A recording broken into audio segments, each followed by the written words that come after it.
மறைந்த முன்னாள் முதலமைச்சர் கலைஞர் கருணாநிதியின் மூத்த மகனும் நடிகருமான மூக்க முத்து வயது மூப்பு காரணமாக உடல்நலக்குறைவால் பாதிக்கப்பட்டு சிகிச்சை பெற்று வந்த நிலையில் காலமானார். சென்னை ஈசிஆர் சாலை ஈஞ்சம்பாக்கத்தில் உள்ள வீட்டில் அவரது உயிர் பிரிந்த நிலையில் அனைத்து அரசு நிகழ்ச்சிகளையும் ரத்து செய்துவிட்டு முதலமைச்சர் மு.க. ஸ்டாலின் அஞ்சலி செலுத்த சென்றார். அங்கு அண்ணனின் உடலுக்கு மாலை அணிவித்து அவர் அஞ்சலி செலுத்தினார். அண்ணனின் உடலை இறுக்கமான முகத்துடன் கண்ட முதலமைச்சர் மு.க. ஸ்டாலின் சோகத்தில் மூழ்கினார்.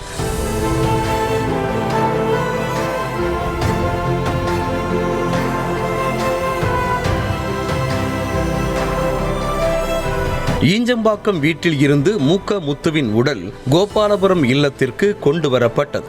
முதலமைச்சரின் வாகனம் முன்னே செல்ல மூக்க முத்துவின் உடல் பின்தொடர்ந்து கொண்டு செல்லப்பட்டது.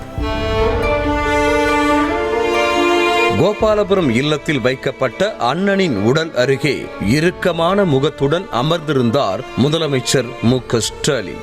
இந்த நிலையில் மூக்க முத்துவின் உடலுக்கு உற்றார் உறவினர்கள் சோகத்தோடு அஞ்சலி செலுத்தினர். துணை முதலமைச்சர் உதயநிதி ஸ்டாலின் தனது பெரியப்பா மூக்க முத்துவின் உடலுக்கு அஞ்சலி செலுத்தினார். அண்ணன் மூக்க முத்துவின் உடலை கண்டு மூக்க அழகிரி கண்ணீர் விட்டு கதறி அழுதது காண்போரின் மனதை கலங்க வைத்தது.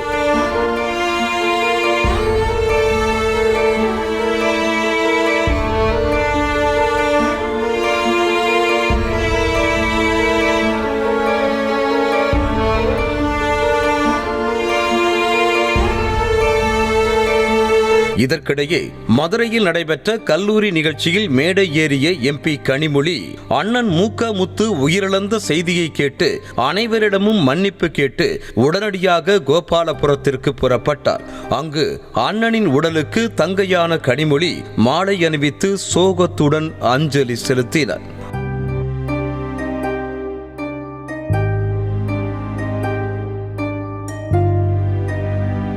அமைச்சர்கள் துரைமுருகன், கே.என். நேரு, சேகர் பாபு, மா. சுப்பிரமணியன், கோவி செழியன், ரகுபதி, தங்கம் தென்னரசு, மெய்யநாதன், தாமோ அன்பரசன், நாசர், பி. மூர்த்தி உள்ளிட்ட தமிழ்நாடு அமைச்சர்கள் மூக்க முத்து உடலுக்கு அஞ்சலி செலுத்தினர். இவர்களுடன் நாடாளுமன்ற உறுப்பினர்கள் ஆ. ராசா, தயாநிதி மாறன், கலாநிதி வீராசாமி ஆகியோர் அஞ்சலி செலுத்தினர். மேலும் தமிழ்நாடு காங்கிரஸ் தலைவர் செல்வ பெருந்தகை, வி.சி.க. தலைவர் திருமாவளவன் ஆகியோர் அஞ்சலி செலுத்தினர். இதேபோல பாஜக மாநில முன்னாள் தலைவர் தமிழிசை சவுந்தரராஜனும் அஞ்சலி செலுத்தினர். கவிஞர் வைரமுத்து, நடிகர்கள் எஸ்.வி. சேகர், சத்யராஜ், விக்ரம் உள்ளிட்டோருடன் ஏராளமான பொதுமக்களும் அஞ்சலி செலுத்தினர்.